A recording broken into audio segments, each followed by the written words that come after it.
Continuamos con la clase de reproductor. En esta cuarta clase vamos a seguir hablando sobre el sistema reproductor femenino, pero ahora vamos a hablar sobre la regulación hormonal del ciclo menstrual. Bueno, esto recuerden que al igual que en masculino lo estuvimos hablando un poquito en las clases de endocrino, ¿sí? Pero vamos a recordar de vuelta que es bastante parecido. Es el eje hipotálamo hipófiso gonadal, en este caso eje hipotálamo hipófiso ovárico. Recordemos que el hipotálamo es el encargado de producir la GnRH, que es la hormona liberadora de gonadotrofinas, la cual estimula en la hipófisis anterior la liberación de gonadotrofinas. ¿Cuáles son las gonadotrofinas? LH y FSH. Como estas hormonas fueron descubiertas en hembras, ¿sí? Se le puso los nombres de FSH y LH. ¿Qué significa FSH? Folículo estimulante, y LH, hormona luteinizante. Sus nombres dicen mucho sobre su función, tengan en cuenta eso. Miren, la FSH estimula la maduración del folículo ovárico, como vimos en el video anterior, de todo ese proceso de foliculogénesis donde las células se iban estratificando y el ovocito iba madurando y sufriendo divisiones meióticas. Eso es un estímulo producido gracias a la FSH. Por eso se le denomina folículo estimulante, ¿sí? La FSH en esas células del folículo, que se denominan células de la teca y células de la granulosa, en diferentes estratos se encuentran. Pues, hay una que se llama de la teca interna, de la teca externa y de la granulosa. Son capaces de producir estrógeno y progesterona en distintas cantidades en distintos momentos del ciclo por estímulo directo de la FSH, ¿sí? La LH estimula al folículo y provoca la liberación del ovocito secundario. Recuerden en el momento de la menstruación, de la ovulación, que yo les dije que se liberaba el ovocito de ese folículo. Bueno, esa liberación se produce por un estímulo hormonal producto de un pico de LH. Las células del folículo, luego de esta ovulación, forman el cuerpo lúteo, ¿sí? Como ya les expliqué, encargado de la síntesis de gran cantidad de progesterona y también de estrógeno. Todo esto en el ovario. Entonces, las hormonas finales estimuladas por las gonadotrofinas son la progesterona y los estrógenos en la mujer. Bueno, hablemos ahora un poquito de la regulación del ciclo menstrual. Esto es muy importante conocerlo, sobre todo en las mujeres, que es muy interesante que lo sepan. Vamos a hablar el paso a paso, solo les quiero comentar de qué se trata cada cuadrito. Estas son las gonadotrofinas hipofisiarias, ¿sí? La LH y la FSH. Todo esto está representado por un ciclo, como pueden ver acá, desde el día 0 hasta el día 28 aproximadamente, que es lo que dura un ciclo menstrual en la mayoría de las mujeres. Como les decía, estas son las gonadotrofinas, LH y FSH, ¿sí? Estas son las hormonas ováricas, estrógeno y progesterona. Este es el proceso de ovulación, de ovogénesis, ¿sí? El ciclo ovárico. Y este es el endometrio, todo el proceso que sufre en este ciclo menstrual. Entonces veamos paso a paso cómo esto se va modificando. Veamos que del día 0 al día 10 aproximadamente los niveles de las gonadotrofinas son bastante basales, ¿sí? Se mantienen en niveles constantes, no están ni muy bajos ni muy altos, se mantienen en ese nivel. Esto es estimulado, su liberación, por un feedback negativo gracias a la cantidad de estrógeno. Fíjense que la cantidad de progesterona es mínima al inicio del ciclo. La cantidad de estrógeno mantiene un tono basal y va aumentando muy de a poquito a medida que pasan los días. En estos primeros días, estos niveles medianamente bajos de estrógeno producen feedback negativo. Esto es muy importante que lo sepan, porque ahora se produce un cambio, como vamos a ver. Recuerda las primeras fases del folículo, donde teníamos los folículos primordiales, ¿sí? Que iban madurando, se iban formando el antro y las células tecales se iban estratificando. El endometrio en estos días se encuentra en menstruación, ¿sí? ¿Por qué? Porque los niveles hormonales fueron tan bajos al final del ciclo que el endometrio, al no recibir un embarazo, se cayó. Y esa caída del endometrio es la menstruación, es el sangrado menstrual. Entonces aquí se produjo toda la caída, ¿sí? Y una vez que la caída termina, aproximadamente en el cuarto o quinto día del ciclo, por estímulo creciente, ven que acá el estrógeno empieza a crecer y se correlaciona con el crecimiento del endometrio. ¿sí? Del día 10 al día 20 aproximadamente podemos ver que los niveles de estrógeno van aumentando mucho más de lo que venían, ¿sí?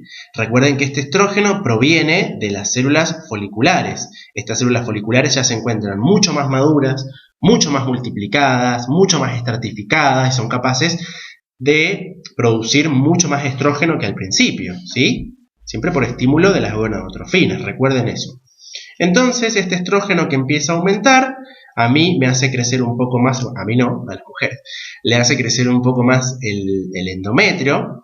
Esta primera fase de gran desarrollo se denomina fase proliferativa, ¿sí? Que es posterior a la fase menstrual. Como pueden ver acá, este crecimiento en la curva de estrógeno se vuelve mucho más pronunciada, ¿sí? Y como pueden ver, miren, las gonadotrofinas se encontraban en un estado basal y en este pico de estrógeno las gonadotrofinas también hacen un pico. Gracias a esto llega un punto de corte en el que el nivel de estrógeno se vuelve tan alto que se produce un cambio en el feedback. Y a partir de ahora, a partir de ese momento, el feedback se vuelve positivo, ¿sí? Vean que es un juego y es el único lugar donde pasa este juego de feedback negativo-positivo. Hasta este momento, que el estrógeno se encontraba medianamente en concentraciones bajas, el feedback era negativo. Por ende, los niveles de LH y FSH se encuentran en un estado basal. Como el estrógeno empieza a aumentar por la maduración de células foliculares y llega a un gran nivel, ese gran nivel, en vez de producirme un gran feedback negativo, me produce un feedback positivo. ¿Para qué necesito ese feedback positivo? Para que se produzca un pico de gonadotrofinas. Este pico de gonadotrofinas me va a producir el pico de FSH, la gran maduración final del folículo para que llegue a ser folículo de De Graaf y este ovule, y el pico de LH es el encargado de producir la ovulación, ¿sí? Si yo no tengo un pico de LH, no tengo ovulación, por eso es tan importante. Todo esto se produce aproximadamente en el día 14 del ciclo, considerando que el ciclo tiene 28 días, ¿sí? Es aproximado. Y ya en la recta final, como pueden ver, las gonadotrofinas vuelven a su estado basal, el estrógeno baja un poco su nivel, pero sigue con una concentración levemente alta, y la progesterona aumenta en gran cantidad su concentración, superando la de estrógeno en la segunda fase del ciclo. ¿Por qué? Porque como les dije recién, la progesterona es producida principalmente en el cuerpo lúteo. El cuerpo lúteo, como ya les había dicho, vive la segunda fase del ciclo, o sea, del día 14 al día 28, que se le llama la fase luteínica en el ovario en este momento. Este cuerpo lúteo va a ser encargado de producir gran cantidad de progesterona y va a mantener este tono alto también de estrógeno. A nivel del endometrio, se encuentra en su fase secretora. El endometrio se encuentra en un momento en el que está más grueso que nunca y se encuentra secretando gran cantidad de sustancias y está muy bien vascularizado, por ende, como podemos deducir, está completamente preparado para recibir al embrión. ¿Ven? Que es como un colchón, está ahí esperando que el embrión llegue para poder recibirlo. No podría recibirlo en este momento, ¿sí? Acá se encuentra como con todos los nutrientes para poder recibir ese embrión que se fecundó. Estos niveles que comienzan a bajar de estrógeno y de progesterona me van a mantener los niveles de gonadotrofina en un estado basal nuevamente por feedback negativo, ¿sí? Luego de que no se produjo la fecundación, este endometrio se cae acá nuevamente en una fase menstrual, ¿sí? Como los niveles de hormonas caen, el feedback negativo hace que las gonadotrofinas comiencen a aumentar un poquitito nuevamente y luego de la menstruación, de la caída del endometrio, el ciclo vuelva a comenzar. Y así cada 28 días, ¿sí? Ahora veámoslos en este esquemita para que seamos un poquito más esquemáticos y entiendan cuáles son sus días fértiles. Entonces, si el ciclo de esta mujer tiene 28 días, del día 0 al día 5 aproximadamente se produce el desprendimiento del endometrio, lo que todos conocemos como menstruación. Los niveles hormonales son bajos, un ovocito y su folículo van a comenzar a madurar nuevamente, ¿sí? Un folículo primario comienza su ciclo madurativo a partir de ahora. Estos días, desde el día 6 hasta el día 10 más o menos, son días infértiles, ¿sí? Donde el endometrio está en su fase proliferativa, los niveles de gonadotrofinas y de hormonas comienzan a aumentar paulatinamente, ¿sí? Pero el ovocito todavía se encuentra inmaduro, no es capaz de ser fecundado. Alrededor del día 11 y del día 16, con una media del día 14, se produce la ovulación, ¿sí? En esta media se produce el aumento rápido de estrógenos que gracias al feedback positivo me produce el pico de LH, cuyo pico me produce la ovulación en el día 14 aproximadamente. Como ese ovocito es capaz de vivir de 24 a 48 horas, si yo considero que la ovulación es el día 14, hasta el día 16 esa mujer sigue siendo fértil, ese ovocito es capaz de ser fecundado. Pasado ese tiempo, si ese ovocito no se fecundó, se muere, ¿sí? Y vuelve a entrar en días infértiles, si es que no hubo fecundación. Si hubiese fecundación, a partir de aquí en adelante se empieza a desarrollar un embarazo y este ciclo se interrumpe durante 9 meses, ¿sí? Luego del parto, el ciclo se reanuda. Tiempo después del parto, no es continuo, ¿sí? Entonces lo importante de esto es más o menos conocer cuáles son los días infértiles de las mujeres, que son todos estos, ¿sí? Esto, de todos modos, no justifica la anticoncepción porque este ciclo puede ser muy irregular por distintos factores externos. La mujer puede ovular o puede no ovular, como por ejemplo el estrés, ¿sí? O la alimentación, la mala alimentación o ciertas actividades físicas de alto rendimiento hacen que la mujer varíe su ciclo, ¿sí? Entonces no es algo seguro, es algo estimativo.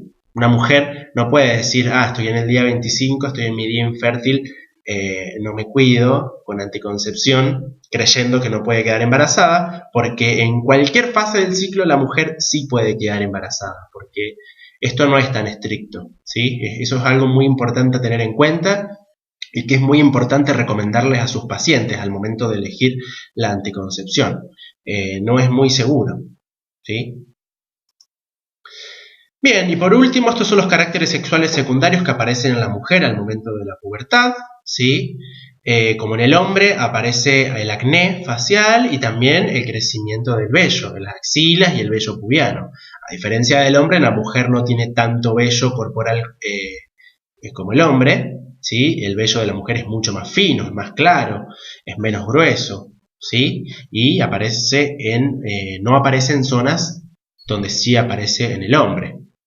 Además de eso, la mujer tiene dos cosas muy importantes que el hombre no tiene, que es la telarca y la menarca. La telarca es el inicio del desarrollo del crecimiento mamario, que cuenta con distintos estadios, y la menarca es la primer menstruación. La mayoría de las mujeres, esa menarca, o sea, esa primera menstruación, marca el inicio de la pubertad y se produce aproximadamente a los 12 años. Puede ser más o puede ser menos, ¿sí? Ustedes podrán preguntarse entre ustedes cuándo tuvieron su primera menstruación y bueno, alguna la habrán tenido a los 10, otra a los 11, otra a los 12 y otras a los 15 tal vez. Eso es algo también inespecífico, no todas las mujeres responden de la misma manera, ¿sí? Además, estos caracteres se acompañan por el crecimiento de las caderas también que preparan a la mujer para el embarazo. Bueno, y nos vemos en la última clase para hablar sobre desarrollo embrionario si es que se produjo fecundación.